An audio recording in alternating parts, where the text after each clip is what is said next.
Hello বন্ধুরা, welcome to my new video.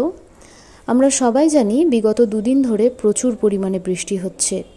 এরা দুজন হচ্ছে আমার পাড়ার দুটি সুপারহিরো। এদের দুজনকে সুপারহিরো বলার পেছনে অনেক বড় একটা কারণ আছে, আর সেটা হলো এরা কোনো রকম কুকুর, বেড়াল, কোনো অবলা জীবের কষ্ট দেখতে পারে না, আর তাদের জন্য জলে ভিজে ভিজে ঘর তৈরি করে।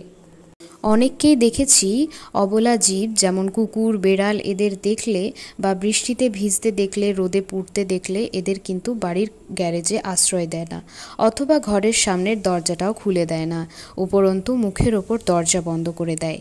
আচ্ছা, আমি জানতে চাই ওদের জায়গায় যদি আমরা থাকতাম, পারতেন এইভাবে মুখের ওপর দরজাটা বন্ধ করে দিতে?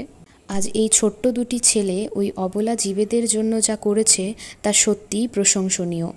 ছোট্ট ছানাগুলি দেখতে খুবই কিউট ছিল।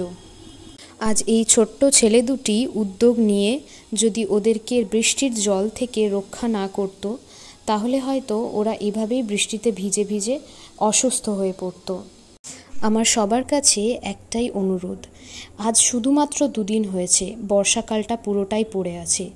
আপনার বাড়ির সামনে যদি অল্প জায়গা থাকে, তাহলে এই অবলা জীবেদের একটু দাঁড়াতে দেবেন সেখানে।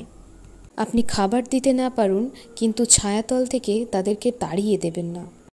ছানাগুলি যদি কথা বলতে পারত, তাহলে হয়তো প্রাণ ভরে ওদের আশীর্বাদ করত।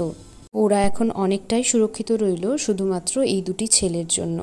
দেখা হচ্ছে পরের ভিডিওতে, ততক্ষণের জন্য টাটা।